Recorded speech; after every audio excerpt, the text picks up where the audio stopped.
ओम शांति भाग्य विधाता भाग 2। इस पुस्तक में आज हम पढ़ेंगे सिंधी भाषा पढ़ने सीखी। इस विषय पर ब्रह्मा कुमारी पुष्पारानी बहन अपने अनुभव सुनाती है। चलिए आज हम इसे पढ़ते हैं। बाबा के पत्र सिंधी भाषा में आते थे, जिन पर ईशु दादी जी हिंदी में भी लिखती थी, लेकिन मैं बाबा के पत्र सिंधी भाषा में पढ़ सकूं, यह मेरी तीव्र इच्छा थी।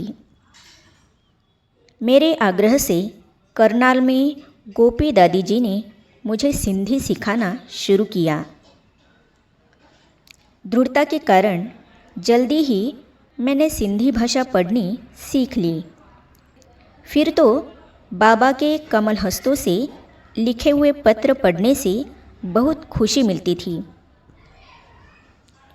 हिंदी टाइप सीखी। सन 1962 में पहली बार दिल्ली में प्रदर्शनी लगी तो बाबा उद्घाटन करने के लिए आए। मैं भी करनाल से सेवार्थ गई थी। बाद में दीदी मनमोहिनी जी मुझे जयपुर सेवार्थ ले गई। वहाँ से मैं बाबा से मिलने मधुबन गई। एक सप्ताह बाद जब वापस लौटना था तो अचानक बाबा ने पूछा, बच्ची आप मधुबन में रहोगी?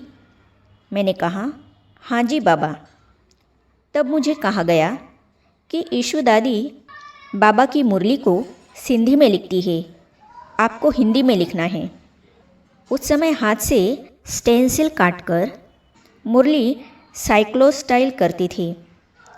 दिन प्रतिदिन सेवा में वृद्धि होने के कारण मुरली की प्रतियों की संख्या बढ़ने लगी तो बाबा ने टाइप मशीन मंगाई। एक दिन बाबा ने मुझे पूछा, बच्ची हिंदी टाइप करना सीखोगी? मैंने कहा, हाँ जी बाबा। फिर बाबा ने पूछा, कितने दिन में सीख जाओगी? मैंने कहा, 15 दिन में सीखेंगी। बाबा ने विश्व रतन दादा को कहा, बच्ची को हिंदी टाइप कराना सिखाओ। दिन रात मेहनत करके मैंने 10 दिन में ही टाइप करना सीख लिया। 10वें दिन जब मैं टाइप मशीन पर मुरली टाइप कर रही थी तो अचानक बाबा ने पूछा, बच्ची इतनी जल्दी टाइप करना सीखी? बोलो बाबा से क्या इनाम लोगी?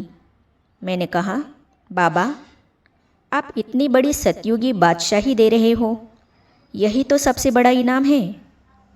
हिंदी और सिंधी भाषा जानने के कारण मुझे 1.5 वर्ष मधुबन में बाबा के अंग संग रहने का गोल्डन चांस मिला, जिससे बहुत सुंदर अलौकिक अनुभव भी हुए। बाबा स्नेह के अवतार थे।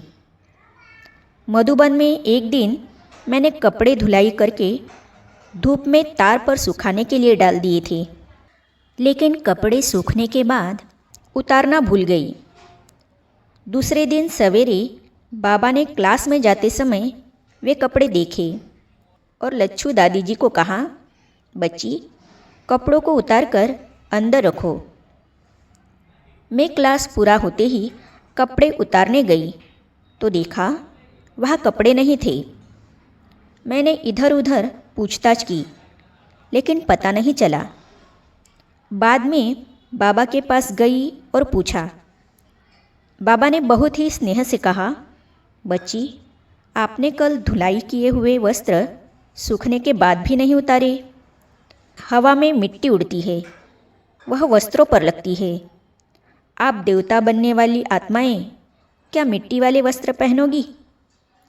दूसरी बात, अगर वो वस्त्र हवा से नीचे गिर जाते तो दोबारा धुलाई करने के लिए साबुन और समय लगता, वो बोझ आपके ऊपर चढ़ता। इस प्रकार बाबा बहुत ही स्नेह से शिक्षा और सावधानी देते थे। बाबा के बोल बन जाते थे वरदान। एक बार पांडव भवन में प्रातः मुरली क्लास के बाद हम 7-8 कुमारियाँ बाबा से मिल रही थी। बाबा ने उमंग से कहा, आज बच्चियाँ भोजन बनाएंगी। स्वयं मम्मा खड़ी होकर हमें बताती रही कि कैसे सब्जी धुलाई करनी है, कैसे चावल बनाने हैं, कैसे रोटी बनानी है।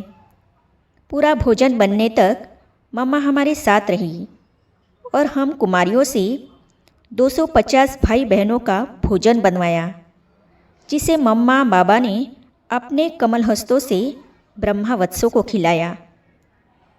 मैंने देखा कि अगर हम बाबा की दी हुई सेवा करने की हिम्मत रखते हैं तो बाबा की मदद अवश्य मिलती है और वह वरदान बनकर हमें जीवन भर आगे बढ़ने के लिए मदद करती है।